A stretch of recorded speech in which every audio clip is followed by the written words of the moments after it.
So in this video we're making pizzas, and we're really starting off by making your own dough, and that's the key, it's the base to any good pizza. So you really want to start out with 50% 00 flour, which is a really fine powdery one. Then you want to do like 50% all-purpose flour, which you'd find at any of your local grocery stores. You really want to weigh this out on a scale, get the right measurements, and then we're going to turn it into a 60% hydration dough. Let that knead on the stand mixer for a good 10 minutes using the dough hook. Let that guy sit overnight, bulk ferment with really good, active yeast. So you don't want to use instant yeast, you want to use like dry, active cake yeast. Let that guy sit, ferment for 24 hours, and then we're going to do a cold proof in the fridge for 3 full days, and that'll really help build up the flavor. So this is going to be like a really nice, airy, Neapolitan style, but you can still do a good New York pie with it. So after you got a good dough, then you got to start layering it up. So you want to do a good sauce. So you can either do fresh tomatoes or canned tomatoes. So I like to do canned tomatoes, and then you can split it down further. You can either do, baked sauce or you cook it down, or you can do fresh tomatoes just milled. I like to cook mine, so I start off with a little bit of olive oil, throw some anchovies in there, a little bit of shallots, a little bit of garlic, let that guy cook down, and then really let it simmer down with good San Marzano tomatoes, pureed for a good 45 minutes to an hour. Get every flavor to get to know each other. Let that sit in the fridge. It's ready to go whenever you want. And then you got to pick up your toppings. So you can use good sopressata salami. You can use pepperoni, but you can do a bunch of different things. You can depending if you want to go really hot with your oven, you can do some crispy bits of stuff. But you also got to get a really good cheese.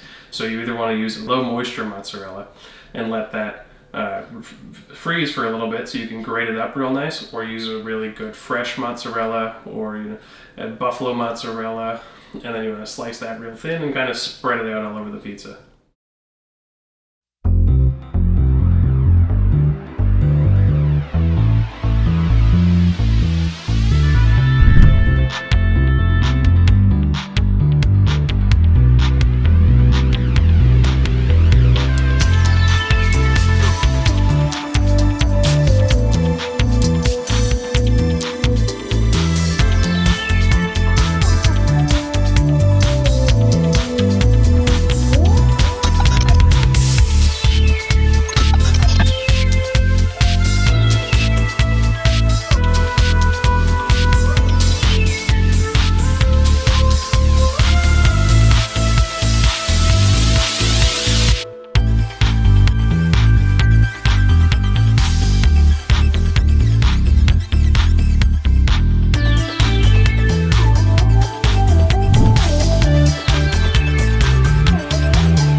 So a couple of things went wrong. So the pizza stuck to the peel, so we didn't put enough cornmeal. One way we can correct that is either by putting more cornmeal to begin with, or we can drop the entire dough in flour and then kind of shape it then, and then drop the entire thing on the pizza peel so it slides. That's the important thing. As long as you can shake it and it slides properly, it should technically slide right off. We had a little bit too much sauce, so the toppings were sliding off. That is easily corrected, but less sauce. And let's see, what else went wrong? Trying to think what else. Yeah. Maybe, yeah.